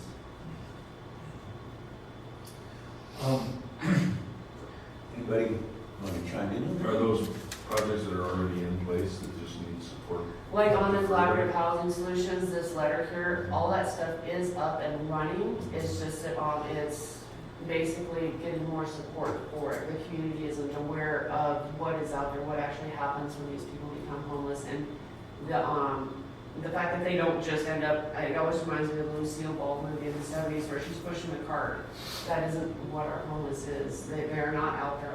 There are so many resources and things like that, and getting that information to them is a lot of what is lined out in these projects. They come in to especially the warming shelter or the Samaritan House, and they are set up immediately with resources and things like that. And this is basically what they're asking for, is that the councils recognize that there are resources for these people, and that they are human beings. But it would be I just think it would be interesting for everybody to know when these people go into the homeless situation, they're not pushing a cart full of stuff and violent and druggies. Yeah, you do have your druggies, you do have your alcoholics and homeless, you got those everywhere. They're just more prominent when they're on the streets on the range. It's basically, it would be a letter of support to United Way, warming shelter, collaborative housing, if the council would agree to say yes. Like I said, it's not monetary, it's just more of a, we gotcha. Yeah, we support your services, or I'm just trying to think. I mean, Would it be more of an acknowledgement and a appreciation, and it would be a support? Yes, support would be the word. Right, more of a. Support your ongoing programs? Or like an acknowledgement, yeah, something like that. Because support, yeah, you don't want to, I don't want Yeah, the legality of that term. verbiage. Yeah. Mr. Mayor, if I may, I could work with Councilman King and bring back something for your July 17th meeting. Yeah. I think it would be important for the council to acknowledge, and we all know that it's a real issue, but certainly acknowledging, and I'm sorry for your loss, the problem. If we know it's there, can we solve it? Not necessarily, but. I think we're very fortunate that we don't have a real visible problem in the city of Glen Falls. Although we have been called out and said, why aren't we dealing with it? That was in an article. Yeah. But, you have to have a visible issue to deal with. So we know where the visible issue is. It's in Kalispell and everything. So I think they're doing the best they can, but I can see where more needs to be done, I guess. And support, I love the Samaritan House. I know what they do. I'm very familiar with what they do. And they do wonderful work, trying to get people settled and on their feet again. So I would look forward to having them put a letter together. See, those are referrals that we use sometimes when we have a veteran that goes to the state veterans home that I got no place to go and we can't house them, but we need to give a resource to use at the Samaritan House and some of those people. And we know that they're burdened, but we've got no other recourse but to send them away or make them home. I'd be happy to support that as well. Of course, we want to see the verbiage, but at the end of the day, we should really acknowledge that these unhoused people are humans and need support, and we want to help with that. So, Well, I think anybody will help us out. yeah. What do you think?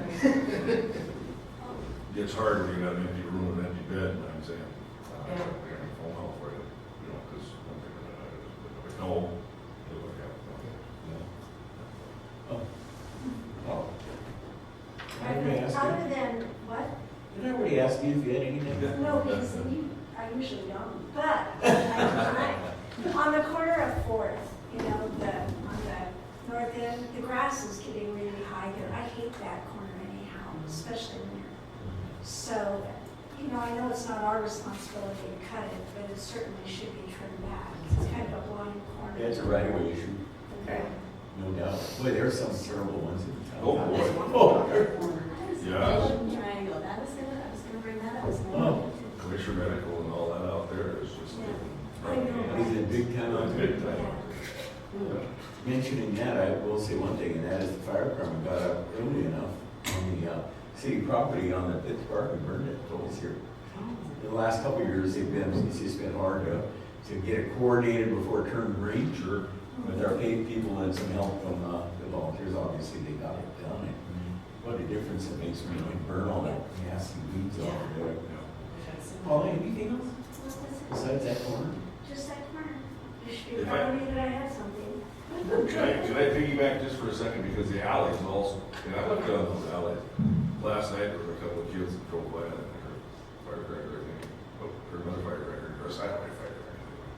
But, they're driving down the street, possibly saying something, and I'm looking at the alley, I'm the only one on my block that mows my alley, and I'm not mowing theirs, but I think I might have to.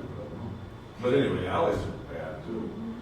Sometimes I think I'd dump on my lawnmower and go over and start mowing. I know. I'd probably get sued for trespass. It's a public right-of-way, Mayor, we won't sue you for trespassing. Ma'am? I was just gonna mention the vision triangles, that it's hard to see, specifically the one that I run into all the time is at the bottom of First Avenue, East and 7th, that corner right there, where you're trying to see, like if everyone's coming down the hill. That's all. A few things tonight. First, I'd like to re-apologize for cutting you off earlier during that. I was just so excited that we not miss out on Councilman Shepherd's thoughts. And I was trying to get in there before you went into your big pitch, but I missed it. Yeah, I apologize. I didn't mean to step on it. Secondly, I wanted to talk a little bit about, you all probably seen the news about the Glacier Institute hoping to buy some property up in the Heights. And it was in Interlake, the Hungry Horse. What piece of property is that? It says it's across from White So it's Green in Winery. I'm not sure is that one exactly. including the racetrack? That's where their old racetrack one was, I think. And that drops all the way down over the hill? I believe so. It's 142 acres. I don't know exactly what it is. Maybe Chris Is has that been the there. He knows Wilkinson? better. Is that the Wilkinson property? No, it's not the same. Just do a wedding video down there and stuff. Okay. But anyway, I'm a huge supporter of Glacier Institute. I send my kids to their programs. We've done fundraisers for them at the brewery. I think this would be an awesome spot for them. But of course, as you've probably seen, they have to fundraise a lot of money very quickly to do it. And I'm really hoping, because we have a large community of folks up in the Heights who don't want to see development up there. And I hope that they can come together and make this happen. This project dovetails so perfectly with the Upper Flathead Neighborhood Association and all of their hopes up there for wildlife habitat and keeping things green and not having it developed. And I hope that that contingent of hundreds of people can come together to fund this. And I hope that in the next 100 Horse News, we're reading about all the fundraising efforts they did, because this is a really chance to take positive action for what they want up there. And like, if you don't want development there, like, this is the time to step up. This is the perfect project. Step up. Fund it or spread the word if you have the money to do it, but do something to help. I mean, the Glacier Institute is such a force for good in this county, and it's such a good project, and it's a big push. But we know that there's a huge community of people out there who want to see that not developed. And this is their chance. It's a perfect opportunity. So I encourage our community and the people who are for that to really step up. So that's what I want to say. That's all. That's all. Thank you. Mr. Shepherd? Attended the EPA meeting, and I'm still don't have a warm and fuzzy feeling when the experts about the slurry wall and the slurry cap, and how long and how effective on a scale of 1 to 10, you don't really get an answer. I know former Councilman Peterson was there and basically saying that, the council at one time wants everything dug out and removed. And obviously the financial aspect of that was never really even on the table, I don't believe. But my main concerns were, if you have 3 hot spots, why would you dig 2 of them up? Dig another hole on plant property, bury those 2 hot spots in another hole, and call it good. The other thing that bothers me is those of you know, and I've been to the Summers Tide Plant spot many times because of the pumping situation. And God knows how long that's going to go with that so-called water cleanup with the material that they put into the ground because of the railroad ties, the creosotes. So when you ask them how effective is, 40 wells and pumps and recycling and cleaning and pumping back in, they don't know. And they said within 5 years they will evaluate the whole thing, and if it doesn't work, we're back to square one. So it is very confusing. The information given was somewhat over the top, a lot of people in the room. The task people laid it out better. Nobody attended that meeting. And it's very disconcerting. So we've asked for an additional 30 days, and I've not heard, but I'm assuming they're going to give the community another 30 days, which would take to the end of August for public comments on the whole thing. So that's basically where I am. I've been sitting, and I'm going to have a very lengthy statement when I'm done with my writing, but I'm going to put my thoughts in writing and on paper, because I still think that's better than public comment. That's all I have to say. Hey, thanks, Mike. And a couple things. One of the things I've been seeing, that there's been some issues brought up about job requirement and advertising for job requirements and requiring a college degree for them. And instead of using experience in these and allowing some people to come to fulfill these jobs, my question is, we seem to have such a hard time filling some of our positions, and yet we put that they need, whether it's a water service operator, a water operator, or anything else. Oftentimes we put that as a requirement. You have to have a college degree in order to fulfill this.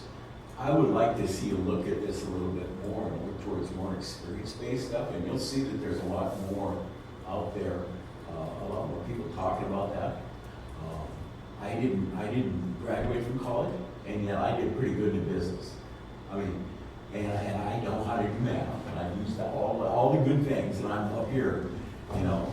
So all I'm saying is that sometimes I think we lose a valuable pool of applicants because they see that and they say, oh, I'm not going to be able to get hired. And I brought this up to Susan before when we tried to, I'm not trying to dumb down our applicants. What I'm trying to do is open it up a little bit more and look more at what those folks have to offer us than what that piece of paper says. I'm not downplaying at all. If you have a college degree, there are certainly advantages to that. I've heard them, and I appreciate them. But I think maybe we could look at something a little bit. May I ask, do we have a lot of jobs that do require college degrees?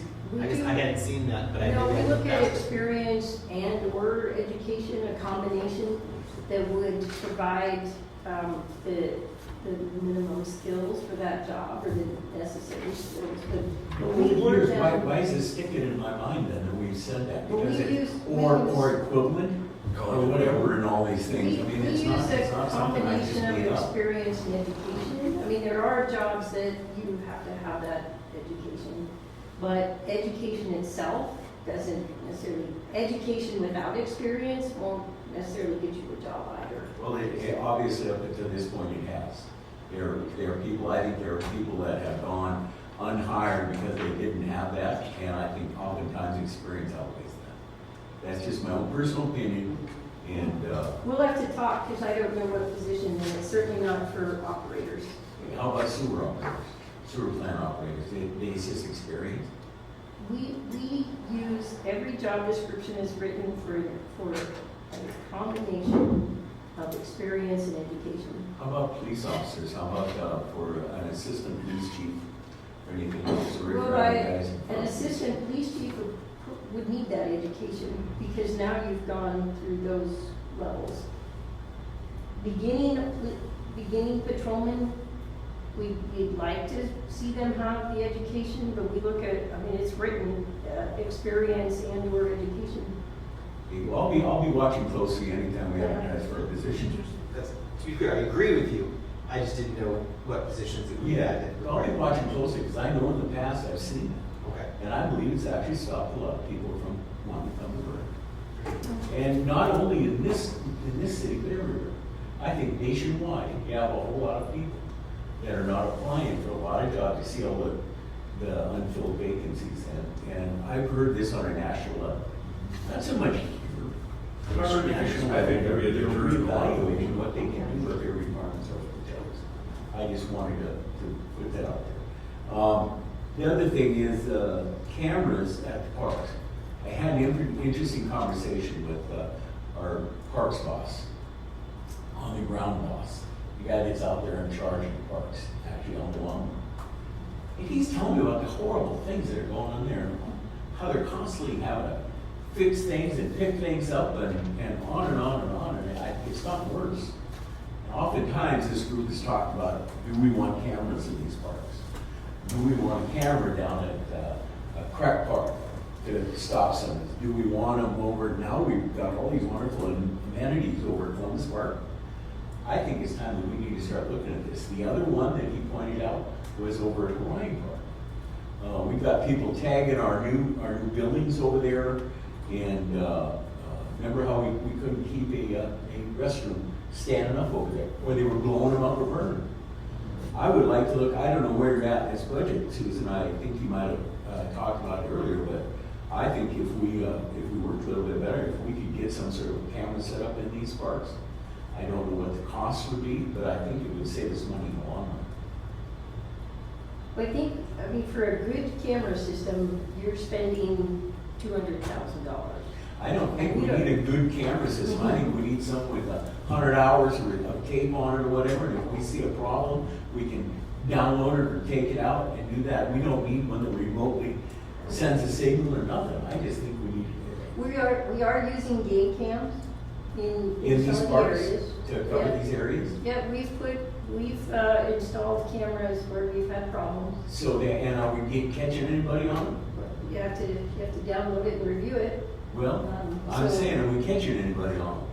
Not yet. Okay, well, So- I think we need to really just the thing with the glass being broken on that basketball court, what's it gonna cost us to get that court done? A whole bunch of money. Well, at least we had already done it, right? Yeah. So, and But, that, and, lucky on us. right. You're gonna get the same kind of thing over at the tennis courts, I assume. Do we put a padlock on that at night? No, I just wonder. I mean, you can't get people to change their behavior. It continually seems to be getting worse and worse. so I think we I might think we have to do to. something to protect our assets. Right, well, and to that end, I think one of the things that does have to be in the park budget is that we actually fence the basketball court so that it can be closed. But that's not gonna stop it from tearing. No, but. If they think they can get away with it, there's a certain, remember how they were always taking the picnic tables and flip them and moving them? And finally we got where we couldn't do picnic tables anymore? Same thing, or down at Rivers Edge Park when we had people kind of moving those, everything, we try to put the ground out there. I just think we have to do something to try to control So that. we're looking at it, and I was under park issues in court hours, we were gonna talk about that, like, we have more, well, we've always had the,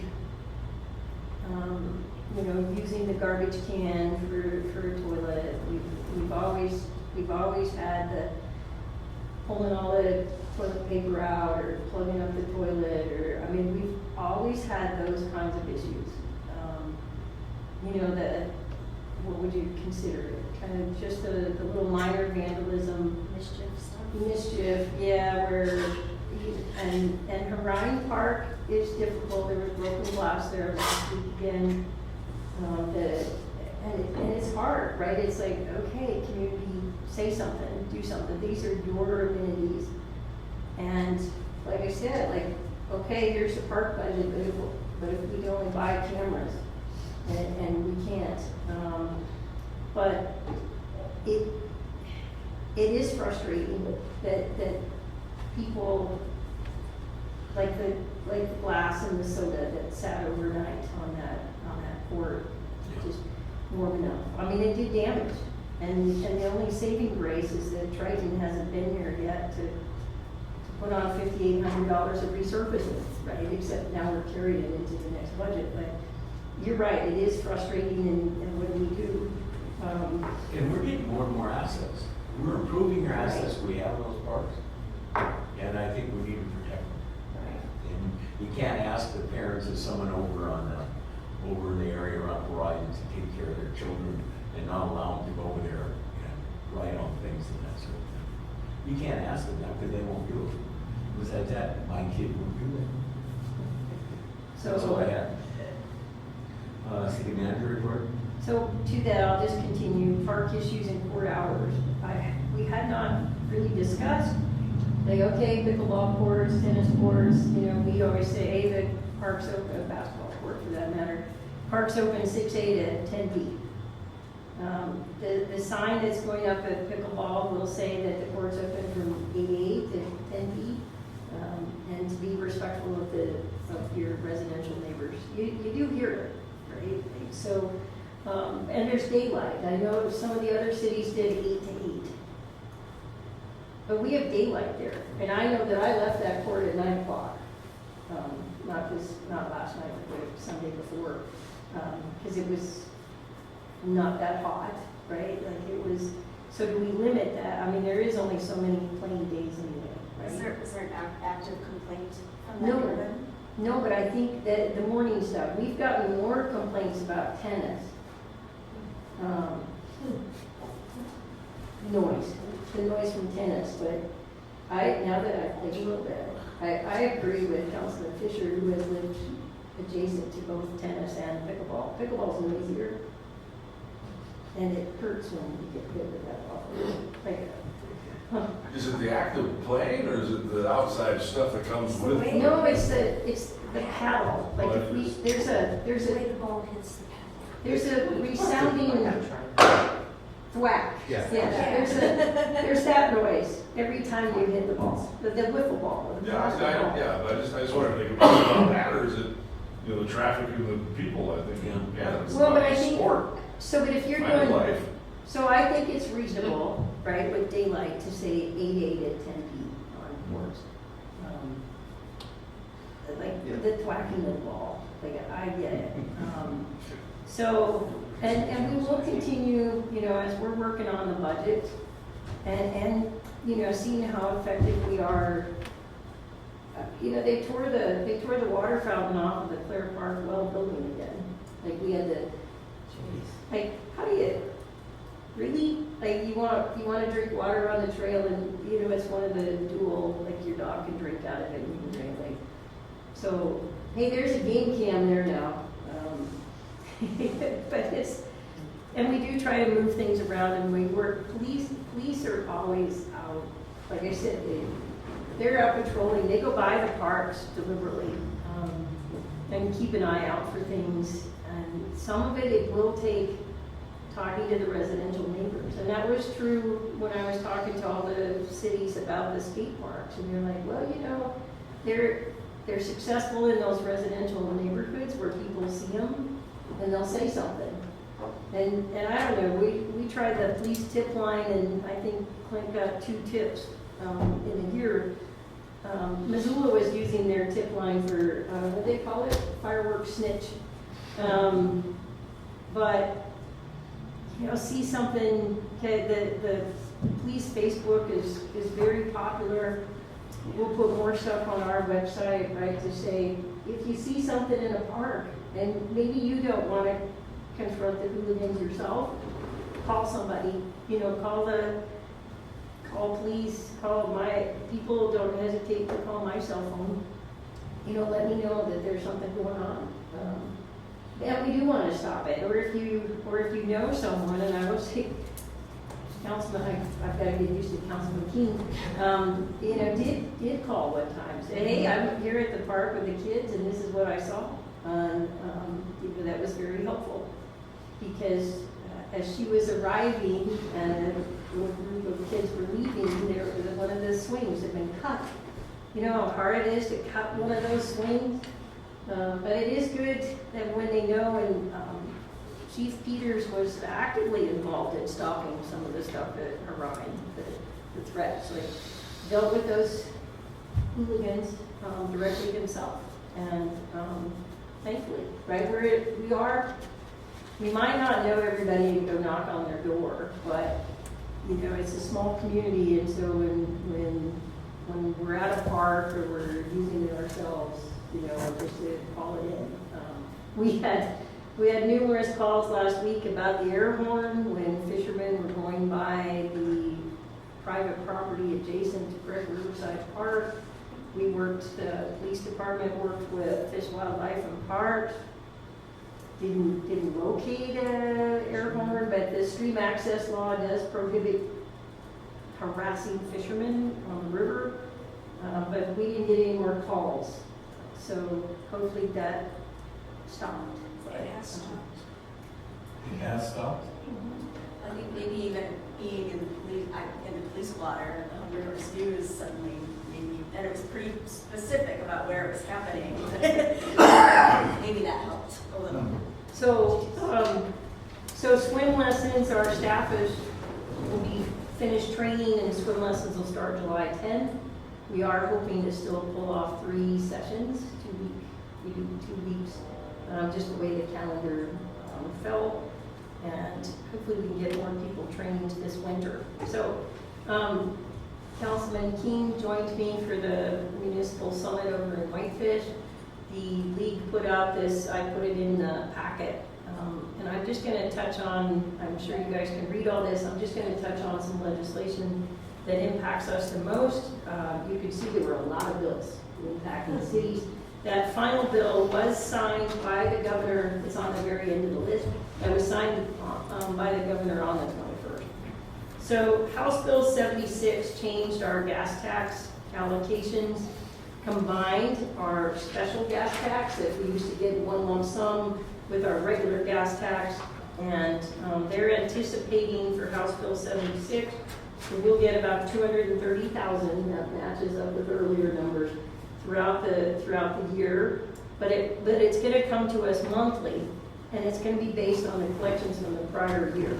They used to take, since 1983, they took the big pot of money, collected it, and then said, okay, you get, $7,800 every month. So now the collections go up and down, up and down, up and down, so that'll make doing planning projects a little bit interesting. But the other thing, combined with Senate Bill 536, as a city less than 10,000, we get this Senate Bill 536 that's going to come to us in August. We're going to get 464,000 and some change for streets. Now the problem is we can't get anybody to bid on doing our project, but we'll be able to use that money for street construction. Because remember, we got that little pot of money and we're using it on the Martha Beth, right? And we're going to use all that money. Well, now we have money, right? And we have a priority list of streets that need rebuilt.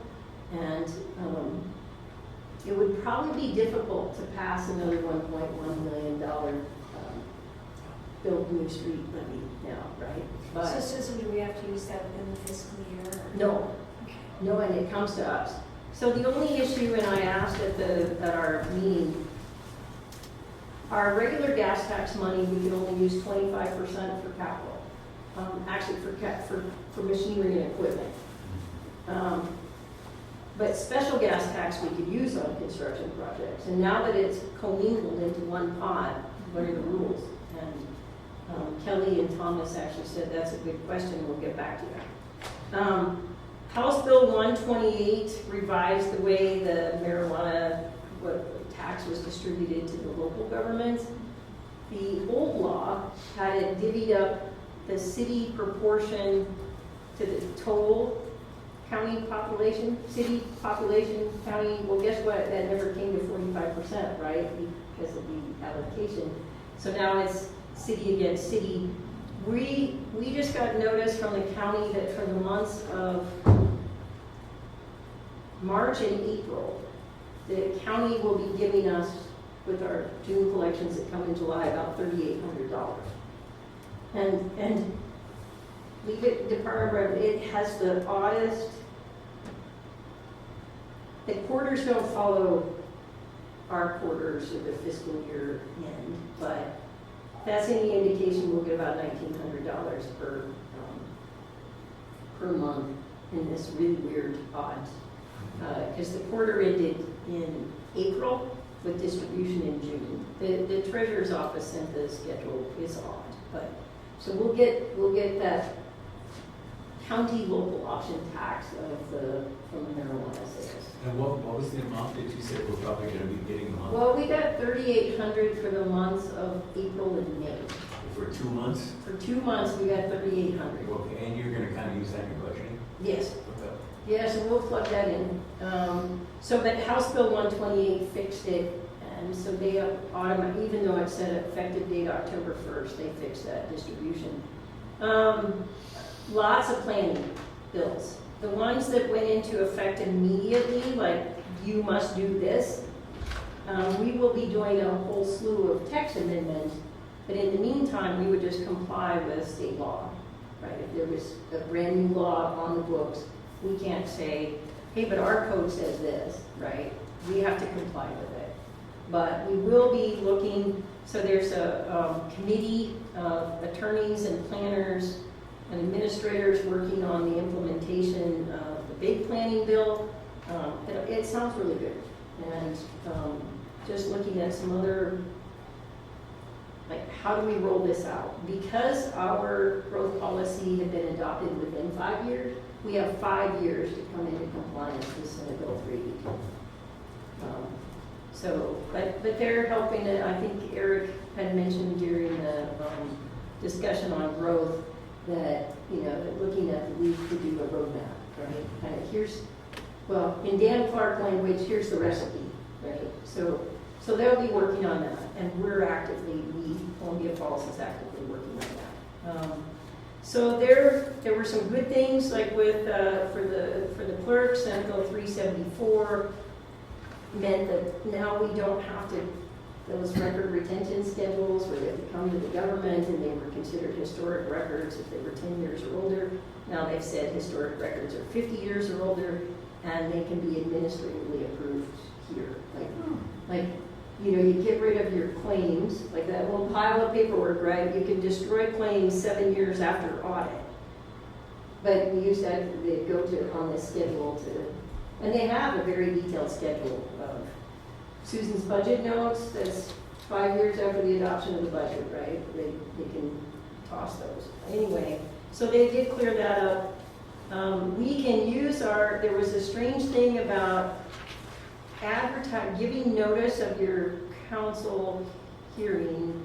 Like if you weren't using social media or a website, like a state committee, you would have to publish a legal notice like we do for hearings or bids, like 2 consecutive weeks, which would mean if we didn't have a website, which we do, and we do use social media, but if we didn't have a website to put out our agenda, literally Wednesday, we'd have to send it to the newspaper for publication, like two days from now. We'd have to have the next agenda ready to be posted. It was written really odd, but anyway, there's lots of bills in here that maybe, like there were 8 of them regarding building codes, like that we can't require green building or solar. Well, we already couldn't. So there were several bills that just reinforced that, like one in specific, like we can't adopt more stringent building codes. Well, we already couldn't adopt more stringent building codes. So some of it was just a reminder, you know, so just jumping through a lot of the hoops. Daycare homes were there was eliminating DPHHS registration for daycare homes. I think, and that was intended to help with daycare of either adults or children, but I don't know if it's going to do what they thought it would. The Senate Bill 142 was greatly reduced from that the state would have to approve our impact fees, and they were going to set up a whole other agency or division at Department of Commerce to review them. They are doing a interim committee study on impact fees, and we'll be looking at like our impact fee committee, and our only impact fees are our water and sewer plant investment. We don't charge because it's for facilities, right? So we don't say, okay, 20 more houses and we need a bigger jail cell. But there were so many rules with that. Number one, you had to spend it within 10 years or refund it.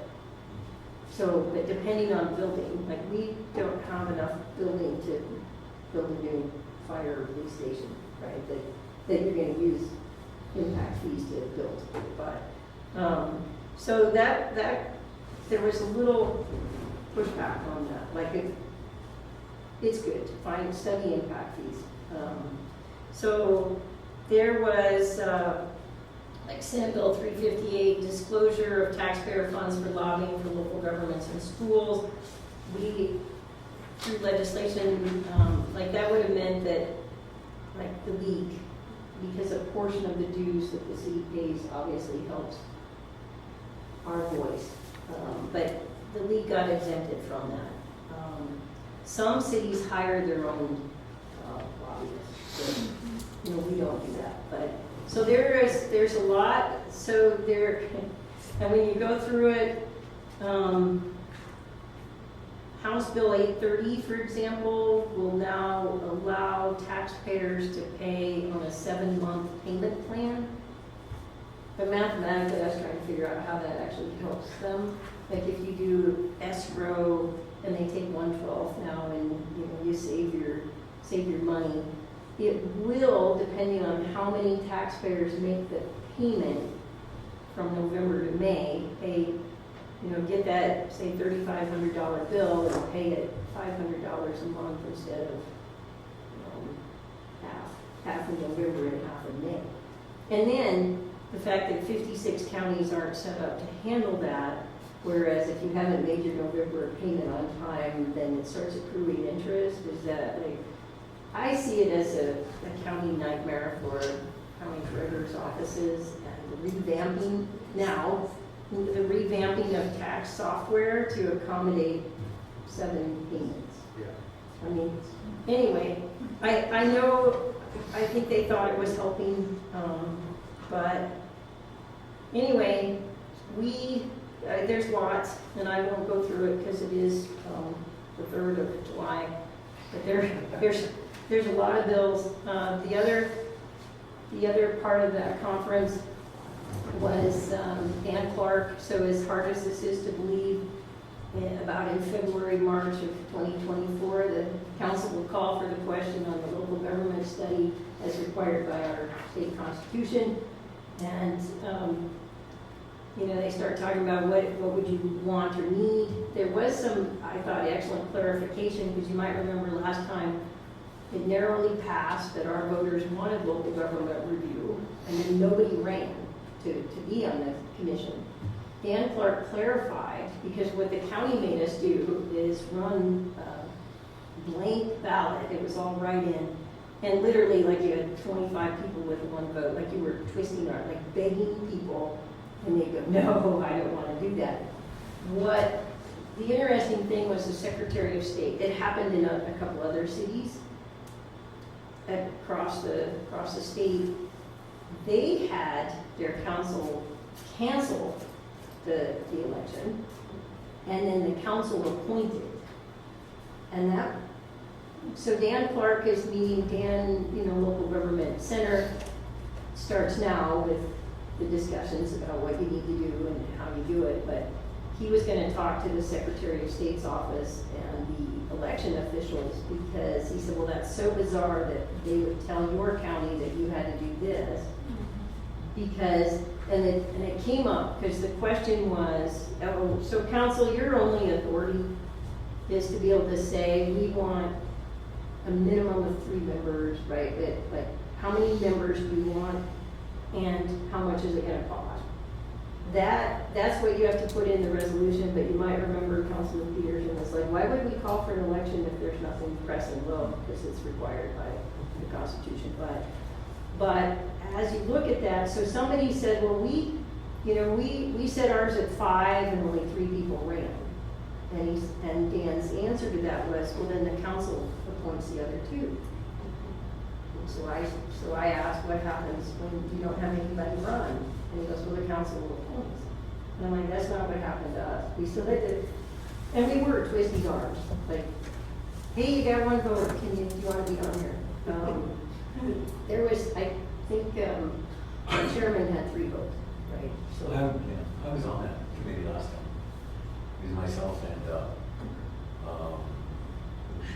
Gary Stempen and the gentleman we used on Mr. Brosnoff.